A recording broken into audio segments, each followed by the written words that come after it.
If you're considering delaying enrollment into Original Medicare Parts A and Part B, don't go anywhere. In this video, we're going to go over what you need to know about Medicare's late enrollment penalties.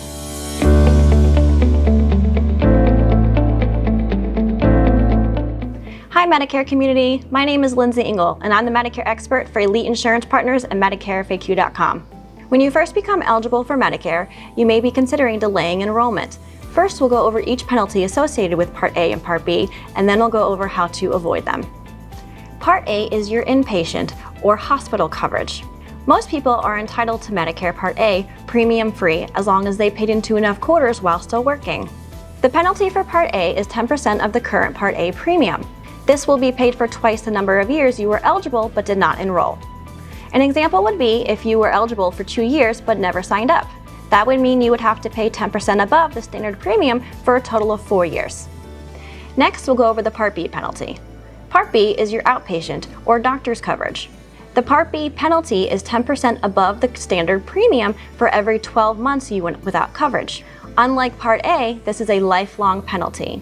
The only way around it is if you're eligible for a special enrollment period. An example of how the Part B penalty works is, let's say you were eligible for coverage in November of the current year. However, you would need to enroll in January during the general enrollment period. In this scenario, since you did not delay a full 12 months, you won't be charged a penalty. Now, let's say you were eligible in November of 2013, but chose to not enroll until March of 2017.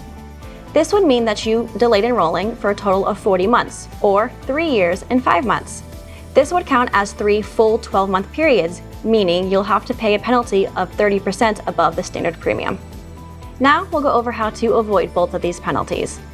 To avoid the Part A and Part B penalty, you'll want to enroll when you're first eligible during your initial enrollment period.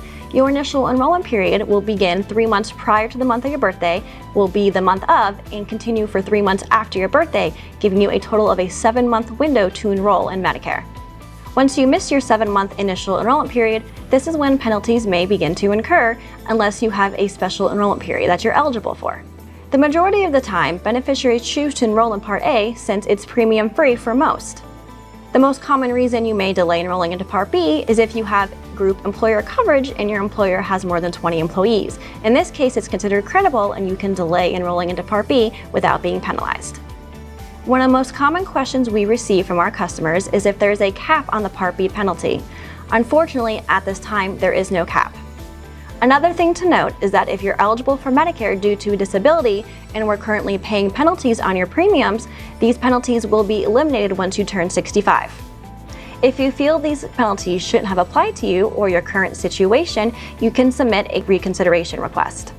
Medicare has a reconsideration request form to file an appeal. We'll make sure to include a link below in the description. I hope you found this video helpful, and if you did, don't forget to subscribe to our YouTube channel. Turn notifications on so you're notified each time we upload a new video. We also have a great Medicare community on Facebook. We'll make sure to include a link in the description below so you can join today. Until next time, bye!